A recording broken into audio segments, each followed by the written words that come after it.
Good evening, everyone. Welcome to the TAB Series Session 7, a life shaped by design. And it's curated by Yann from Y2 Group. And our guest speaker today is I-Jin, who happens to be the managing principal of architecture at WATG. So without further ado, I'll pass the mic over to Yann to take over from here. Thank you. Thank you very much. It's a pleasure to be here as usual. You know, it's like monthly event at Cosentino. So before I will share a bit more about the talk of today, I will just remind for the new people who are here, so what is the TAB series? So it's the third edition that we are doing with Cosentino. And this year, so in 2023, we embarked into to look into the commitment towards the planet, towards the people, and towards the future. So when we looked at that, we wanted to invite people who can share their life journey in being an architect. What does it take to be an architect in 2023? And especially after all of what we have experienced, the pandemic, the climate change that is happening right now, that we are experiencing. And so it is us, architect and designer, the builder of the future, on how we can make a positive change for our planet and for our communities. So with this in mind, I was thinking, who can come to the TAB series and to give a talk, and we had many exchanges, and I was trying to convince I-Jin to come tonight. I really tried my best, and she said yes. So just a quick story, because I-Jin, I happen to know her for 12 years or 13 years, for quite some time, when I applied to work at Singapore Polytechnic to be a lecturer there. It didn't work out, and then I've been following a little bit of what is doing I-Jin, and then suddenly she became the managing principal of the architecture department of WATG, and that was quite a fascinating career, a fascinating journey. And so when I contacted her to talk tonight, basically you started to reveal a little bit more about your life and what does it take to be a leader, today in the architecture environment in Southeast Asia, working globally as well. So I will not reveal much because you will find many surprises in this talk. That's why I prepared initially a synopsis, but I don't want to share much of the life journey of I-Jin. So please, the floor is yours.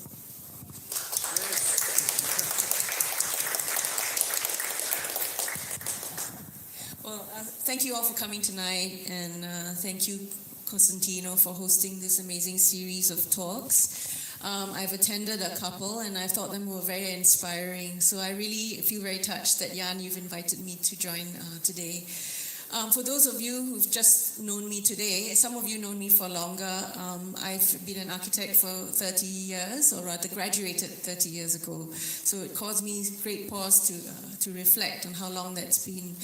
But when I thought further, actually my exposure to architecture and design has gone much further. It's my entire life, so hence the subject today. So I'm a bit more than 30 years old. So Yann presented the topic about our commitment to people, planet, and the future, right? All I can say is that I think that there are a lot of lessons learned from the past, and I hope that my journey will reveal some things that will be relevant to the future. I'm going to share a story, and I hope it will interest you.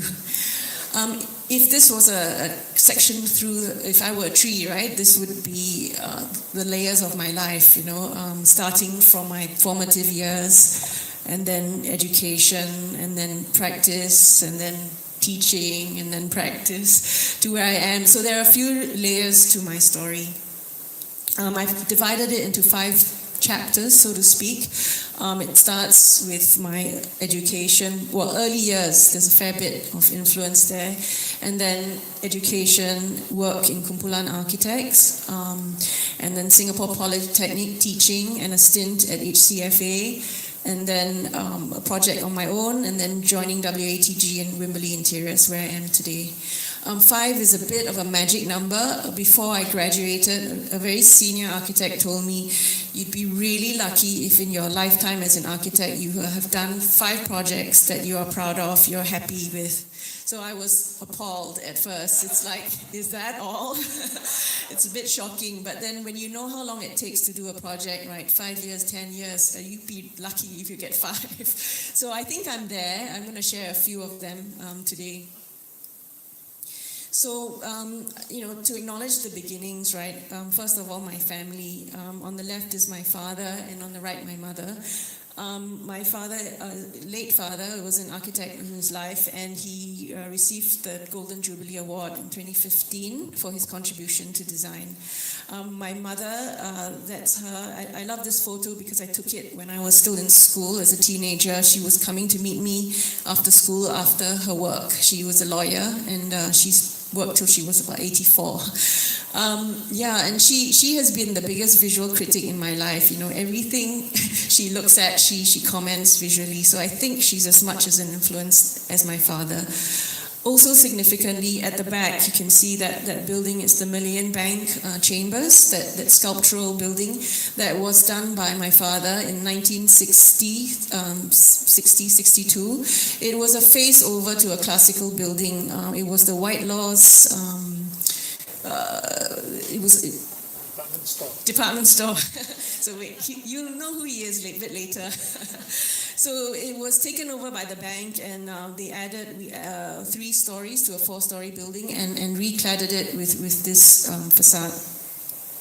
And then another family influence is my brother. He became my family. I'm the youngest of 4. 2 became designers, 2 became lawyers. Not very creative, right? But my eldest brother became an industrial designer, product designer, and he designed the Unica stool, which I think we all rest our bottoms on in coffee shops today. So he did that, and then I also want to share that my good friend Hu Cheong, there in the corner, he took it upon himself to make something of the stools and to create a structure that ended up to be the Archifest Pavilion in 2016. So I feel very blessed to be surrounded by creative people. I want to share more of my early exposure because this is what I grew up with. This is the partnership that my father formed. On the left, Sunny Chan Sao Yann, who has had a thriving practice as well after Kumpulan. Datuk Hisham Al-Bakri, who was from Kuala Lumpur. He was the first president of PAM. Casey Chu, who was very formative in guiding me to be a professional architect. He was a tutor and just absolutely great when it came to delivering projects. And then Mr. Wee Chui Heng, the creative force of the team as well. He is sitting here today and he's been fantastic. He's an architect, a planner all his life, and ever enthusiastic about design. And then of course my father. So they formed a group called Kumpulan Architect, which in Malay means architects group.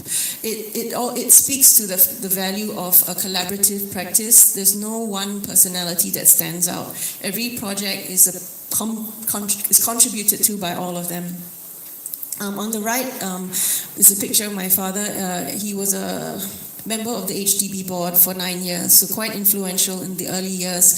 HDB is the Housing Development Board that developed all the public housing. That yearbook I just found, it's the year I was born. I'm giving that away, 68. Opening it, I also saw a slew of names. My father was vice president of SIA at the time. Mr. Wee was on the council. And he was sitting on the board. He was the first Asian, or rather the local, to be sitting on the board of architects. This is a place where I first grew up in. For the first few years of my life, I was living in one of these townhouses that wrapped around the Hilltops apartments. Any of you seen this? Okay, so it's now demolished under an en bloc scheme and it's been replaced. But it was a development that was ringed by these terrace houses, and it was a hilltop. And they focused the density in the middle to create these high-rise apartments, which were at the time quite rare. Luxury apartments in those days in Singapore, the first above 9 stories. Each apartment had a unique view, and it was. There was a real community there. I grew up there. There were architects living there. Sunny lived there. Jack Tan. Those of you who are from this community will remember them. And these apartments were interesting because they hugged the slope, and you entered at the first level, and then living was below. There was a central safe play area for children, and you entered your flats from the middle. So every time you got out of your flat, you would see your neighbors, and you would talk across the void, so to speak. And it was raised on pilotis with the cars below. So these was early ideas that I think were translated into the HDB idea of the void, the void deck. Other apartments that they designed at the time are in the 70s. You can see some are still standing, these two on the left. These were more high-rise luxury apartments in the sky. You can see that fairly brutal, modernist, but adapted to the tropics. So they were wanting to express architecture of independence of Singapore, but making it extremely practical and of the place and sculptural. Mount Elizabeth High Point, the one in the middle, you can see it's got these circular pods. So each apartment is one pod. So this is like the idea was a bungalow in the sky. And then I just wanted to throw this in. This was located in where the Paragon sits today, at Orchard Road and Bideford Road. So it used to be, from what I understand, a large span structure, which they reused and turned it into boutique shops at the time. So first early example of adaptive reuse. And then later they built the Paragon that stands today, but which has been reskinned. Okay. And then the most important public project would be the subordinate courts, and now we have a new grand extension. But these courts are a gathering of courts around the city and housed together, and then geometrically radiating through the center, so the public can go into the middle and see. But you never cross paths. Very, very complex geometry. The judges, the lawyers, the prisoners, the public never cross. but so it's quite. But you can see, to me, the perfection in just the articulation of the building. So this is something that really impressed me, and even a substation on the left, Teluk Blangah substation, was treated with as much care and expression. Then I jumped to where we then moved to live in a house. It was a bungalow, a tropical bungalow, but this was the house that sat in the place before the house was built. It was a elevated, typical Singapore house, tropical house with nothing at the bottom. And then on the left, you enter up into a reception space. So the house sits as a challenge. My father kept the footprint, the foundations of the house, but rebuilt a brand new house on it, as opposed to have nothing to refer to. Okay, so what he did move was a few things. Later when I show you, the garage moved to the right-hand side, and that entrance space became a living room. So this is it, under construction. Amazing craftsmanship at the time. Timber-framed house, totally timber-framed. So this is now the garage to the right. This is the house as it was built, with a family master bedroom here, and then the family on the other side. This is how it opens up into the garden. So I think he managed to bridge the tropical house with some ideas. A traditional house with some organic ideas. He was inspired by, apart from Corbusier and Oscar Niemeyer and Kenzo Tange, he also was influenced by Frank Lloyd Wright, right? And that connection with the garden. So the ground floor is all public space, and the upper floor is bedrooms. And this is a view from the living room looking out into the garden. What was key was this idea of providing layers of screens so that you can moderate your environment.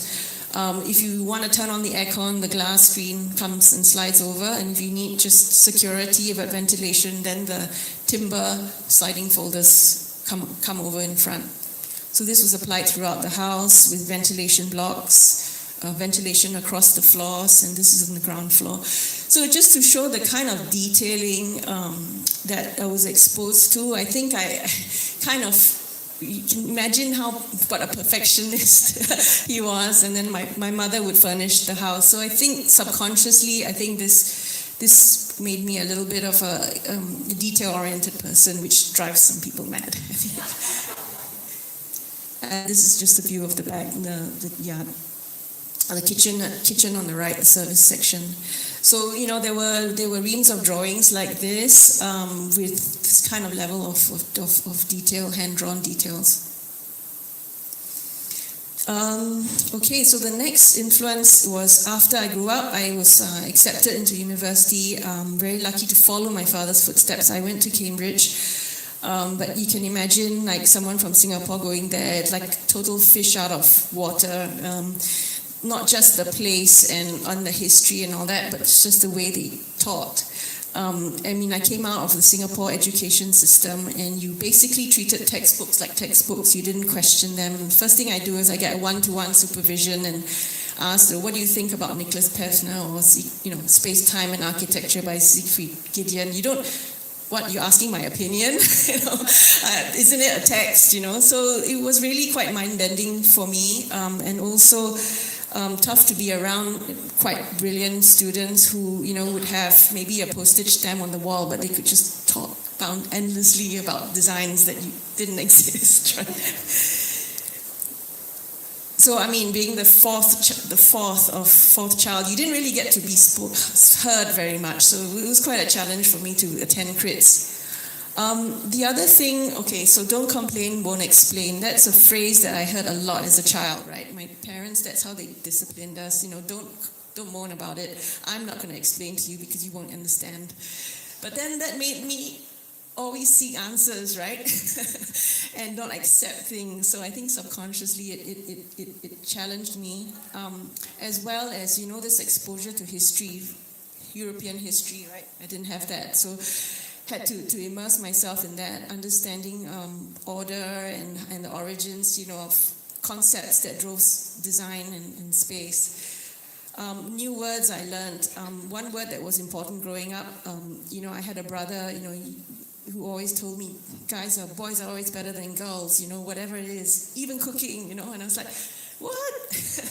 And so on, things like that. But there I discovered the word feminism, okay? So I knew there was a place for what I was thinking. And then between my degree and my diploma, we had to do an internship. And I just somehow woke up one day and just thought, okay, where shall I go? I think the best thing to do is to go somewhere that's totally unlike Singapore. So I knew of this man called David Lee. He graduated from the school and he gave a talk. And I thought, why don't I try and work for him in North Wales, in his village called Penrhyn Dwydrath in Snowdonia. He had a 5-man practice, and this was the office there. He had traveled to Asia and Japan and had this great appreciation for Japanese detail and order and things. The most technological thing in the office was the fax machine, which he grudgingly allowed to exist because we had to communicate with the world. But he was a real, I think, the first person who exposed me to sustainable thinking. We drew, and not just with pencil, not even ink, And we had this project that I helped with, which is the Cirencester Agricultural College. He revived a stone quarry to provide the stone for the roof, and I didn't even know you could put stone on the roof, right? And then he he did projects for the Agricultural College in North Wales, which is a Centre for Alternative Technology. This tram is powered by water that fills one of the tram cars, and then it pulls the tram up the hill and back and forth. So he was always exploring low energy solutions and even looking at embodied carbon in those days. He calculated embodied carbon in brick, and he didn't use aluminium, but he still calculated embodied carbon. And then I looked for, I was very lucky to find a female role model in Ben who worked in the office. Her name is Benedict. She and her husband worked there, and interestingly enough, she was born in Ipoh. So actually, it was because of her my dad let me go there, because he's like, he knew there was someone, and in fact, they are family friends, so it was very lucky to have her there. But she was a project architect that showed me how to really manage projects well, the way she handled herself. And it's not easy going to a job site in the UK in those days. You go into a job site and, you have these nasty pictures inside, if you know what I mean. Very sexist kind of environment, but she held her own. So I think she was a good role model for me and remains a good friend. So these are some drawings, I helped with. And then this was David's on the right. So it was hand-drawn stuff. And then when I came back, I was invited to do a bit of writing. It came from the fact that when I wrote my thesis in university, there were two. One which explored tropical regionalism through the house. So I was trying to find my identity and then explore that. The second one was about gender and space. You see the feminism thing combining with space. So, looking at alternative perspectives to the way that cities are being structured and ordered. Another thing that I enjoyed writing was, again, looking for women role models. There's a piece in ID magazine called Profiles of Women in Architecture. I searched for 4 women architects, and I interviewed them about their approach to design. So it was very interesting and revealing. One was Gulsum. She was a Turkish architect and educator in NUS. So hers was about the narrative of the space and social space and the story driving the design.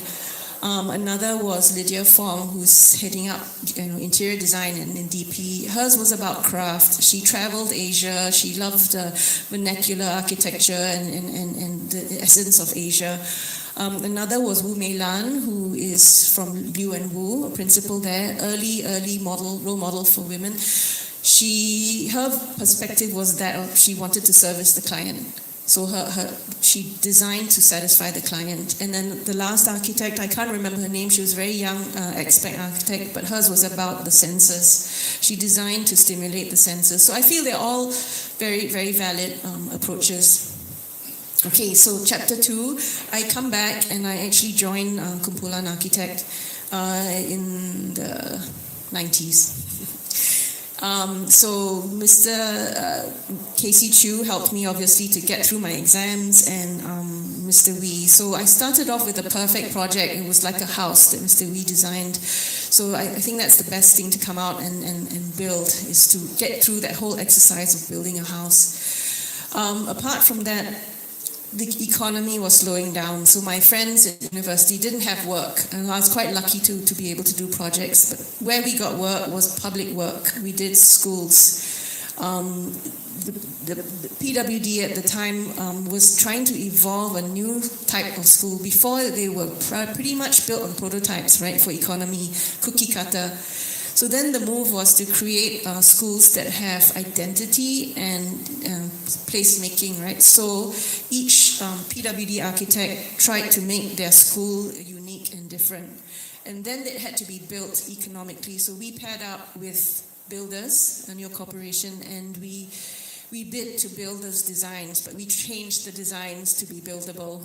So I'm not sure they appreciated that, but we made it more economical and used interesting new techniques. So this was the first one. It was in Kranji. I met someone, Chia Kok Ming, who's very influential on this. He was the PWD architect. And Mr. Wee led the team, and we did things like precast panels and lightweight prefabricated elements and roofs. Now we learned many lessons with this contractor. They were able to bid economically, build fast, and then we were able to win a competition for a private school, which we designed. We didn't just build someone else's design. So that was the French school. We were invited to participate, and this is the result at the time. It's changed quite a lot since then, but this is how it was, the lycée. I thought to show this because, we won on pencil. I mean, those days, right? You never do that now. But the design spoke for itself. It wasn't the cheapest design, but the client chose it. So I think there was a very committed client. They loved the imagery, the dignity of the school, and what it represented. So we had to design a project that worked with the site as well. This is Ang Mo Kio, which is a very, very busy street at the front, and then a residential edge at the back. So we stepped the school down. We created a barrier at the front for sound and privacy, and then the buildings kind of became more intimate as they stepped towards the school.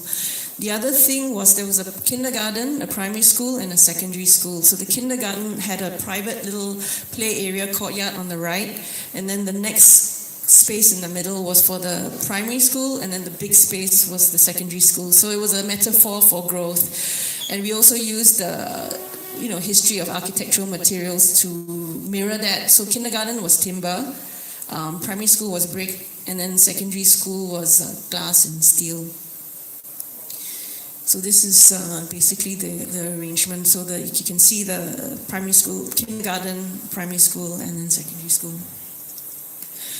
We won a Buildable Award because of these things that we applied, right? We applied all the lessons that we learned to make it very buildable. So things like everything was prefabricated, if you could, steel staircase with precast treads, drywall cladding, steel columns. The big thing was a roof. Don't make a heavy roof, right? We made it lightweight steel, and we finished it with prefabricated metal panels. Finished at the top and the bottom. The minute you lay it on the purlins, it's done. You don't need a false ceiling underneath. Okay. Then we worked with the land. The field, the sports field was on higher ground, and then you had to step down. So we used the pool as the retaining wall, so you didn't have to dig down to the basement. Then underneath that, there was a recycling tank for water to water the field. We used unplastered brick. And then we cladded the facade of the building, so again you didn't have to plaster, things like that.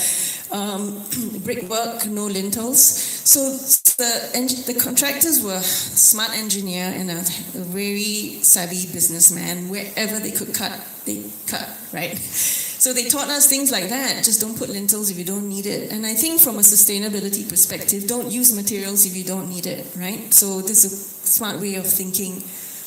Yeah, and well, it went to the extent that they wanted us to straighten out the facade. But luckily, to save money, even that they wanted to save. But the client said, no, we need to honor the design. Then post-tension beams for bigger spans, less columns. So all this reduction in weight in the building reduced the structure underground. So the money isn't going into the ground, right? Just make the building light. We didn't even cast slabs on the ground floor, which was used as a car park and play area. We just used compacted sand and brickwork. So you save another layer of concrete. So just some views of the lightweight roof coming up on the right. Yeah, so this is the finished product. The kindergarten. And then, those props were also gutters. They were downpipes. So they did dual function, right? Structure and rainwater downpipes.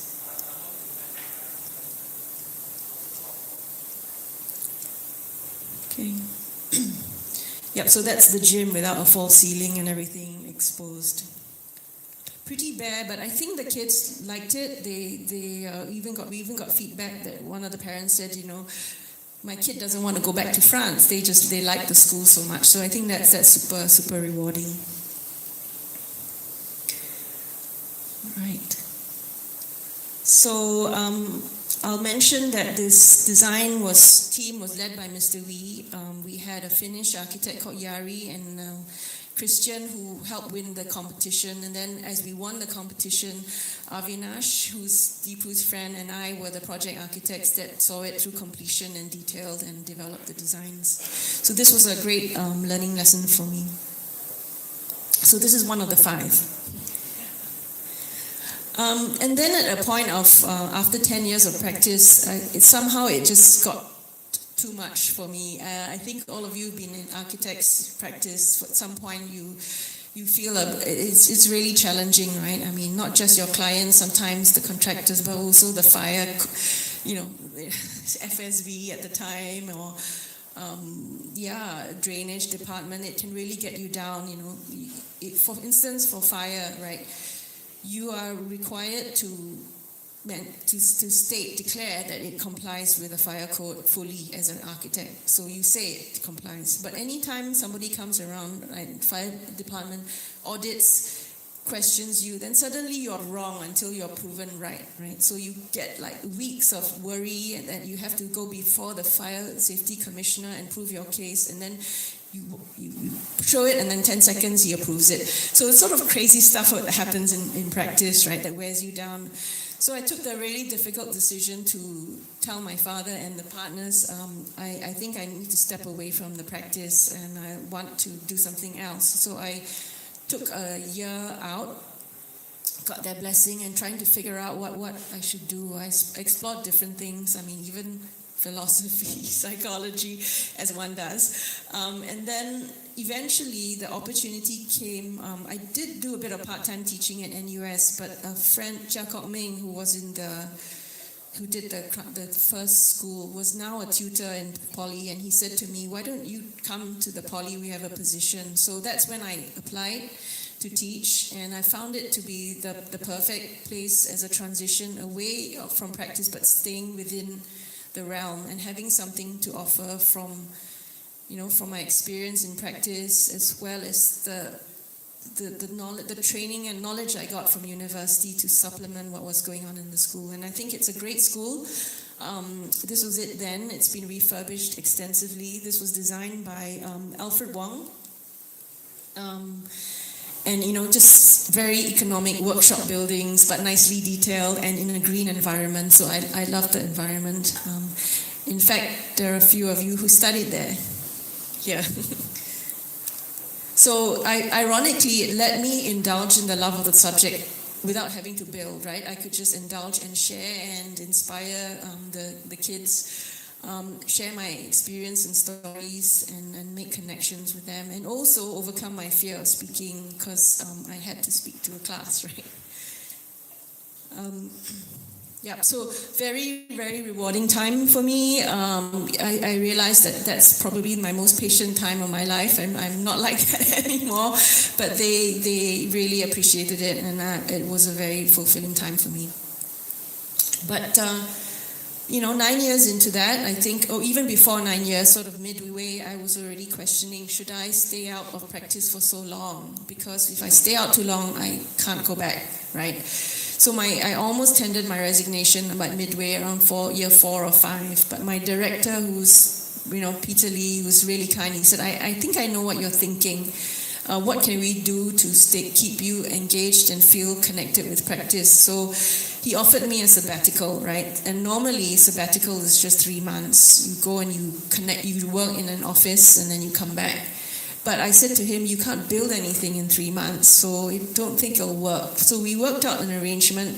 He was supportive, and I found a supportive employer in Huchong who took me on for a year. So I continued to be the year coordinator for year 3 and work in his practice half-time. So I helped him do a house. So that was a way of staying connected and using the tools, the software, and applying, practice. But after about 9 years, I felt that the program had really reached maturity and it was in a really great place. But I've had no more stories to tell. I was so far away from practice, so I decided to leave. And in that time, I was very lucky that transitioning back to practice, I had a friend who needed his house built. So that was really very perfect. He had lived in this semi-detached house as a child on this side, a mirror of this one, and he inherited it from his grandma, and he wanted it to be rebuilt. So he hired me, and so I think I really embraced this. This I called my SketchUp house because I used SketchUp to detail the entire house, right? I had limited means, except I had an ex-student who supported me to do some of the drafting work. So basically it looks like a 2-story house, but actually there are more levels to it, and my intention was to kind of make it sit comfortably in the site and then have this zone on the edge between the party wall, which is mirrored there, which brought light and ventilation, and then the rooms on the side. So I'll just show you the party, right? So that ventilation zone on the left, being the party wall. And then, stacking the house up such that the utility was below, hidden away, but also, such that the land, we didn't have to pump technical things like sewage and all that. We got the levels just right so that you could just still drain everything by gravity and you don't see it. You hide away. Public space in the middle, and then bedrooms on top, and then a study at the top, which had a roof terrace that borrowed greenery from the neighbors. And then a garden in the middle. So it's all about optimizing light, air, and greenery in a tight site. So this is a view from the living, it's looking back across to the kitchen with a tiny garden in the middle, and then the double volume space. So this is looking from the kitchen across. So just inspired as from my childhood home of interlocking spaces that overlapped, and then the idea that if you have a tropical house, you must always have it such that when it rains, you can leave the windows and doors open. So I think that there is a failing of a lot of buildings in the tropics now, that you just can't open the windows. And then this is the utilitarian basement, which also had natural light and air, and then you dry your clothes on the side.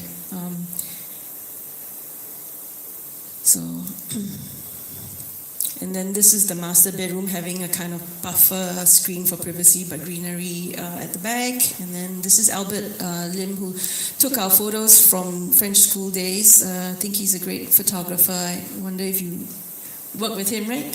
He created all the coffee table books in Singapore were photographed by him, and then he inspired Darren. Darren couldn't come tonight. Darren did the photographs of the Kumpulan buildings. Okay, so this was my father's memory of a Chinese saying when he wrote to me on my year out. Okay, so when I decided to take a year out, he sent me his blessings by writing this letter, and he said, "A good horse does not return to old ground that he has grazed on, he moves on." So he said to me, "Don't come back to practice, just go." See, So, because he also was a bit disillusioned with practice, he felt it was going down. I mean, the old days, you didn't bid on fees. You had a salary, you had a fee scale. Everybody charged the same, depending on the complexity and the scale of the project. So you were chosen because of what you had to offer. Then, as time goes by, now you know it's all about fees, right? Or largely about fees. But then I didn't listen to him, right? We were alike, but we were not. And I think eventually, he accepted the fact that I didn't listen to him. But I didn't come back to exactly the same space. I didn't come back to a Singapore practice. I wanted to do something different. I was very committed to the idea that Kumpulan was the best Singapore practice I could ever have been with. It was like a family. But then there was an opportunity to join a foreign practice through friends who thought about me and thought that I might add something to this international firm, WATG, by being a local, having connections with education and students, but also finding ways to work more and be part of the community. So I joined WATG in Wimberley Interiors. It's a storied practice. Have you, if you've not heard about them, they have done probably the most hotels around the world. I was number 35 in the Singapore office, and then we grew to about 100 before COVID. So now we're back down a little bit, but it's a sizable office, and quite a few of you have come to support me today. So again, the picture, right? There's five gentlemen who founded the practice. Wimberley, Wisenant, Alison, Greg Tong, and Don Gu. I was very lucky to have met Greg Tong a few years ago in Hawaii when I went to visit the office in Honolulu. I believe, Mr. Wee, you visited the office too, right? Yes. At one time, Kumpulan we were doing hotels as well, and there was some potential project that we would work together on. So I much admire their take on modernism and localizing it, right? That Waikikian hotel, the parabolic structure that was inspired by traditional architecture but using concrete materials. The innovation in Bora Bora, the first over water villas that were designed, but being inspired by the traditional houses types. So if these are the projects that we've done in Singapore, if you didn't already recognize that, this is the W in Sentosa. It was done with Axis Architects, the local practice, Arcadia with Chelsea Ann. I think this is just a stunning apartment block that still stands here. Shangri-La Garden Wing was the first project that helped us to make our mark here. That was also with Chelsea Ann, and then St. Regis with RSP. And this is a nice shot of Arcadia, which is in the Docomomo website, because it's all about preserving modernism in Singapore. Yeah. This is taken by Darren.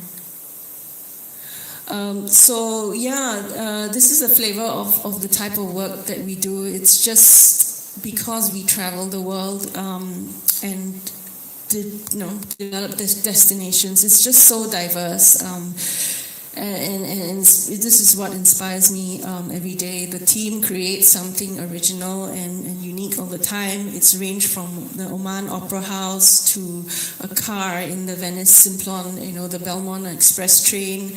That's the Tanjung Jara project that won the Aga Khan Award, Bentley Suites inspired by the Bentley car.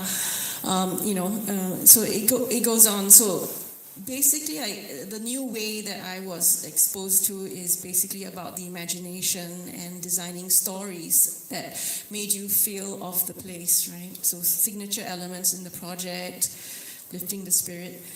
But I think this was the one. This is the project that I worked on when I first started, and it was a 5-year project. So it's another one of the 5 that took 5 years. So this is in Hainan. It's a Crown Plaza, and as you know, it's an island destination. So we created this story around the mountains and there's nothing there. It's just a beach, right? So what do you do? There was nothing around. So you have to draw on histories and stories. So the fishing village, the mountains in the distance, and there was an Indigo hotel that was meant to be in the part of the fishing village. But commercially, the client loved it as well because they were able to build all these villas on the side whilst we pushed normally her hotel faces, all the rooms face the seafront, but we managed to allow other buildings to have the seafront view. We pushed it to the side, but you still had views of the sea. Every room had angles views of the sea. And then that dramatic moment, right, when you arrive, you elevate yourself and arrive at the ballroom, and then suddenly that spectacular view. I think this is something we do really well with its naturally ventilated atrium in the middle. Then since that came out, other hotels have come up along the beach, but at the time there was nothing.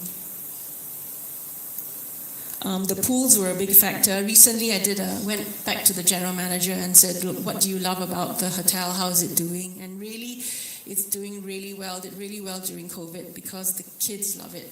The kids love the pools. There's a program. They have a restaurant. So sometimes it's not about your building, right? It's about the programming. So they have this digital programming, like kids' activities all day. They have a restaurant that is sized for kitchen, like small furniture, that kind of thing. So yeah, they love it. This is the entrance. Yeah. Okay. The idea was to have the ship sort of land on site, and the conference room and the ballrooms were like rocks. But we didn't do that. In the end, it was just a rustic base, and then the landscape flowing through underneath.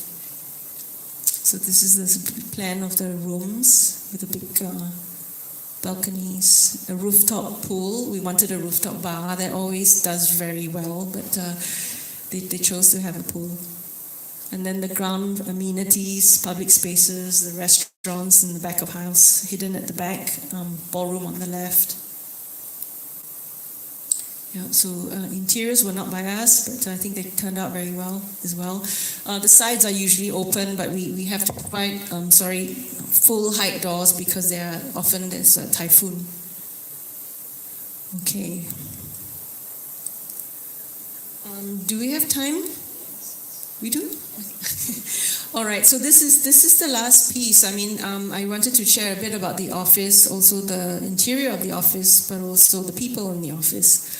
What I've found is a new family in WATG. The culture is amazing. It comes from probably Hawaii and California. It's just a very supportive environment. Maybe you can ask some of the staff themselves. So it's been a great experience. We designed this office. This is the third office that I have been in. And we tried to make it different and really elevate it to feel like a hospitality project. But we were very careful about the choice of materials. That is a polymer block from Miniwiz at the time, which is recycled PET. It doesn't need mortar to be held in place. It's got pegs to hold it. The Cosentino, we specified the carpets, which are recycled carpets, as well as the pantry finishes.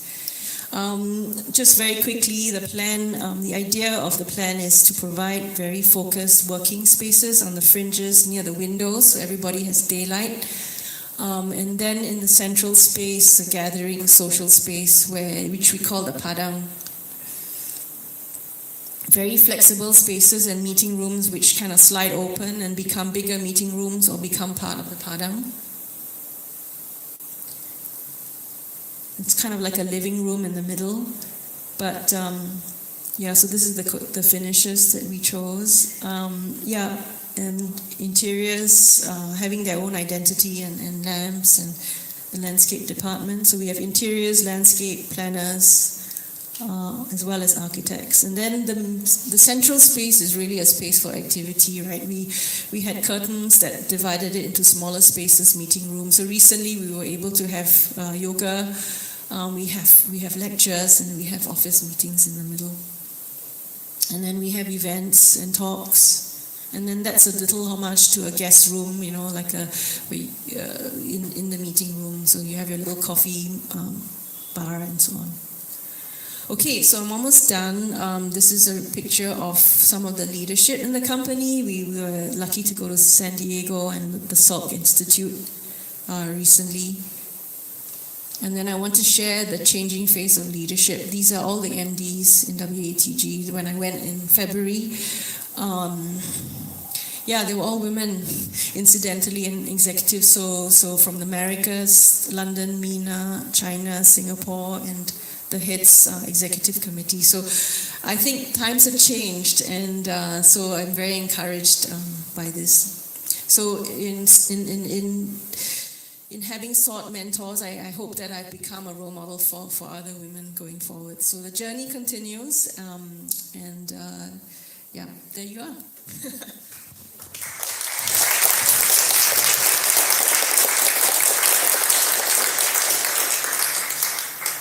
Thank you so much.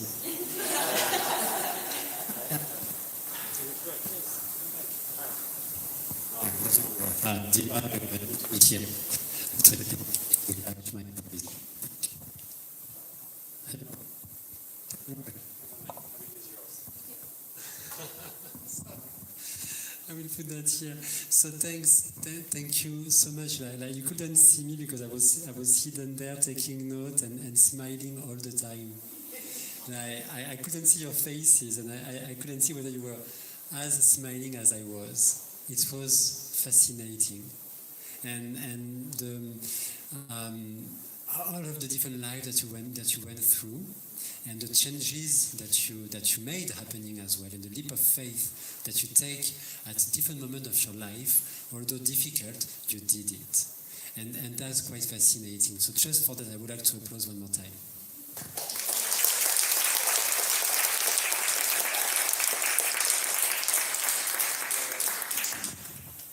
So I have prepared a list of questions.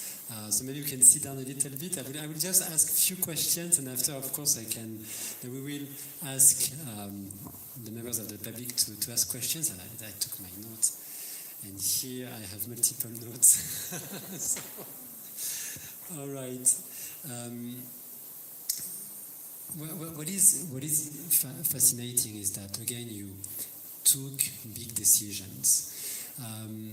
Being the daughter of a famous architect, you could have simply stayed in Singapore, studied in Singapore, go and work to the office, and today you could be the director of this office. But no, you didn't do that. So what made the trigger in those life-changing moments? You shared that a little bit when you were at Singapore Polytechnic, and you were like, well, I want to go back to the practice, okay, then you could work with friends and so on. But could you define those moments where you made a change? So the first big decision was to not fulfill my destiny, right, to stay in Kumpulan, and I was a junior partner, and I would have probably continued. But that was a partnership that was formed out of really like-minded people and very bold men. I just felt like I didn't have the vision to take it to the next level, the next generation. I think maybe in hindsight I should have felt that I could have shaped it and changed it and to what I was comfortable with. But at the time it scared me. I mean, it was fear. And then ironically, and then I go and work in a company many years later, and then I am the MD of 100 people, right? There was 30, but that felt really big. So I think I didn't have the vision. I felt the confidence, the partners, because they were partners in their generation, but I didn't have partners in my generation. So maybe I didn't have the imagination to think I could change it. But I also have to say I was a bit burnt out, and I heard it in a talk like few months ago that other people have felt this, right? They go off and then they discover, then they found their own company. So it was fear and. Although it was fear, then you went all the way to now lead a global company, you know, or a company that is global, not necessarily leading a global company, but leading in a global company. In this, because I just would like to look again at my questions, when you went out of your comfort zone, what were the biggest challenges that you faced? And more importantly, how did you overcome these challenges? Because there might be some moment of loss, you know, like when you end up in WATG, like, what am I doing here? Or like, I was just like working on a house before, and now I'm like leading this kind of environment. Or when you ended up in Singapore Polytechnic, suddenly like having in charge so many young designers, like, any moment of like, wow, difficult moment, but you overcome that, and how did you do that? For WATG, I would say that I didn't do it alone. So I think the first thing I did was to build a team around me. So the partners, I also have a background in sports, right? So I believe in teamwork. So I think that was what our strength was, because for a long time everybody worked individually. You go and you do your projects, you do your own thing. So my way of overcoming it was to bring everyone together, and I felt like my job was to help them succeed. So it was just shifting, and they didn't. I mean, it was scary because my predecessor, who's now the CEO, Dave, was a 6'3" man. You know, I didn't think I could fill his shoes, but just to the credit of the company, they believed in me. So when you talk about, you know, is it difficult being a woman in the profession? I didn't feel that. I think sometimes when you're a woman, they're more curious and you're more special. I mean, if you don't screw up, right, you actually stand out more. But it was scary. Teaching was not so scary because I was comfortable coming out of practice that I had a lot to share. So I think it's about being in your comfort zone. I mean, knowing that you can push, but you not enough to fail. But yeah, I was very supported. Yeah. So, before I continue with some questions, do you have any questions to I-Jin? Because if you don't, I have many questions. So, okay. Feel free to raise your hand at some point if you want to ask questions, or later on, over drinks, you will be able to ask questions to I-Jin. Sorry. Oh, I did not see you. Hi, my name is Franz. Just curious, if you were to start all over again, will you have changed some of your strategies? Or not? Thank you.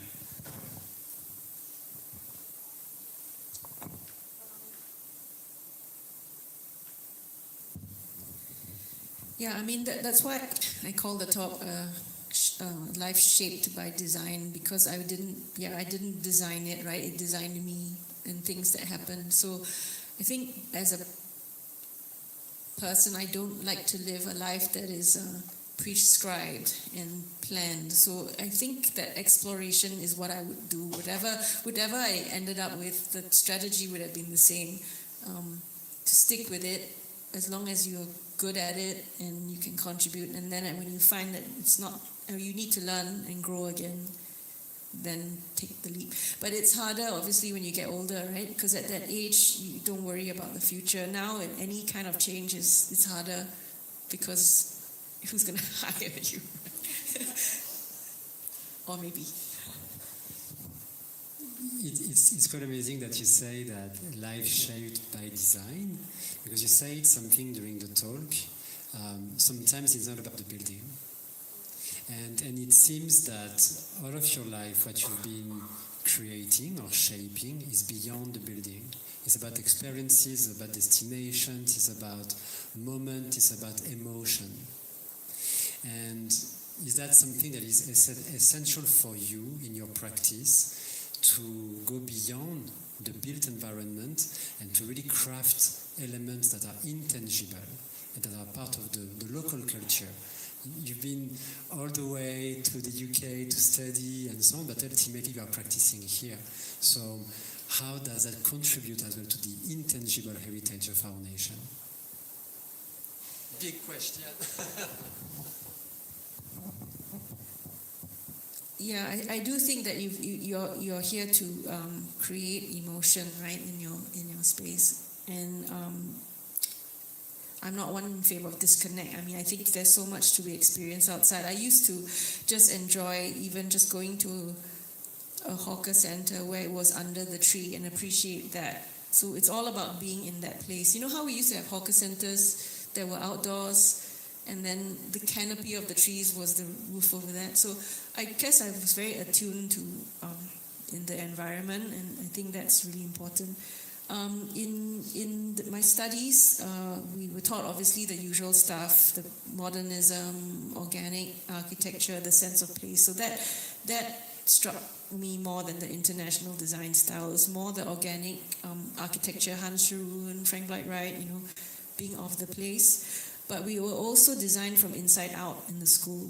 We never looked at the building from outside as an object.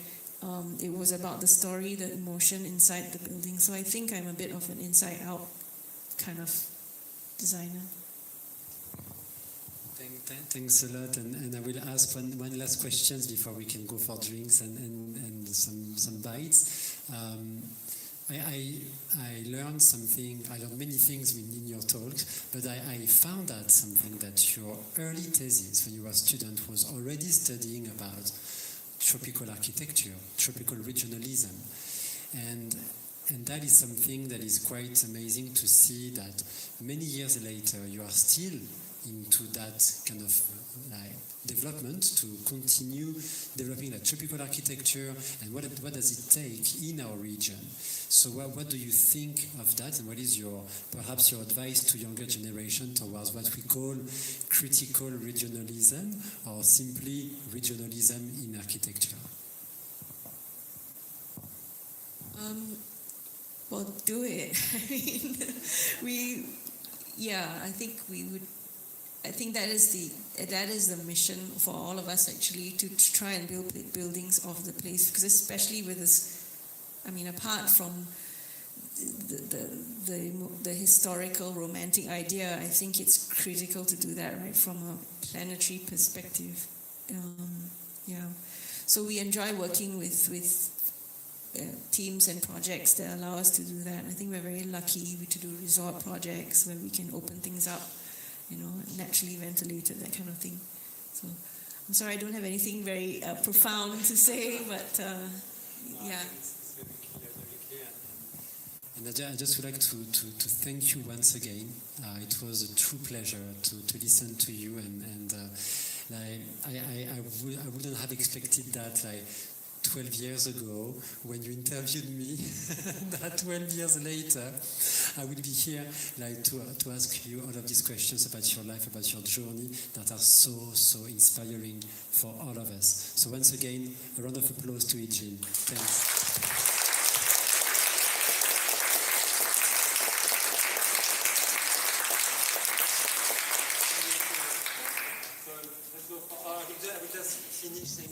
Stay tuned for the next TAP series that will happen at the end of August, just before, I think, no, it's okay, just at the end of August.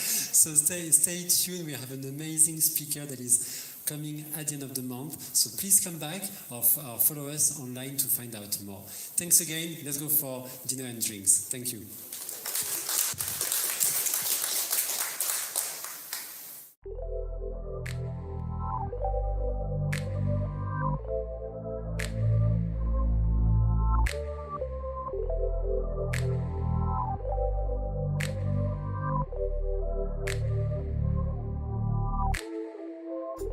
Thank you.